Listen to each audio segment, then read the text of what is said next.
Have you ever noticed how easy it is to put your life on hold? I mean, not forever, just until one thing changes. Until the promotion comes, until the relationship happens, perhaps until the house is bought, or until the child arrives. And even without realizing it, years can pass while you wait for life to become what you imagined it would be. Now, if that feels familiar, stay with me, because I want to leave you with three reflections for anyone waiting for something good that hasn't arrived yet. Let me tell you about someone I'll call Rachel. Now, Rachel has been married for several years.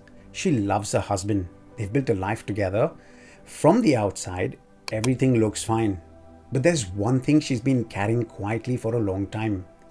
They've been trying for a child, and month after month, year after year, nothing seems to happen. Because Rachel rarely talks about it. She smiles and she shows up. She celebrates other people's milestones. But beneath all of that, there is a grief few people ever see. Now, one afternoon, she comes back from a baby shower. She places the gift bag down by the door.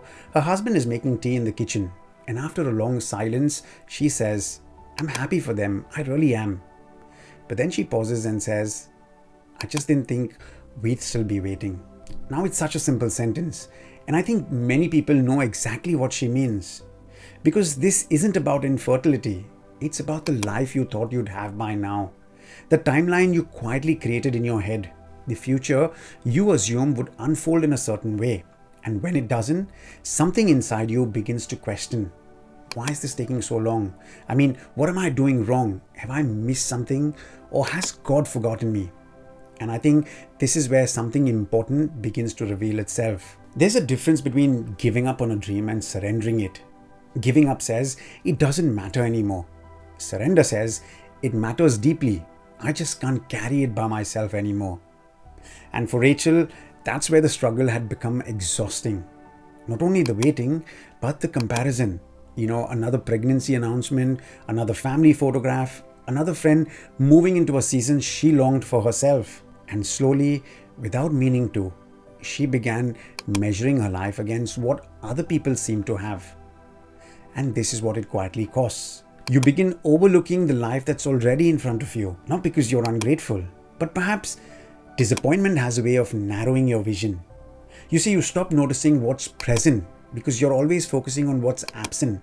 And after a while, your life can begin revolving around the one thing you don't have.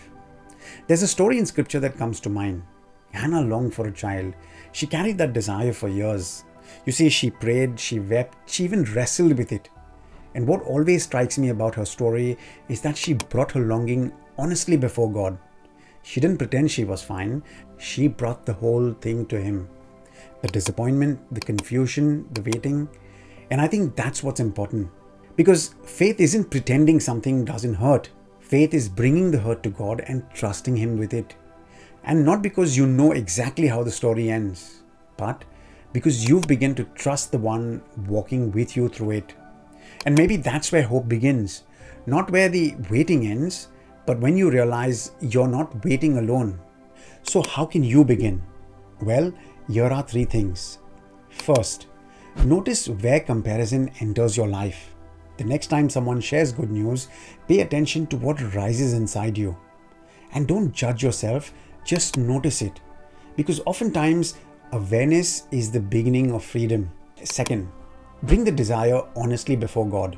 Not the polished version, the real version. The one you'd rather not say aloud.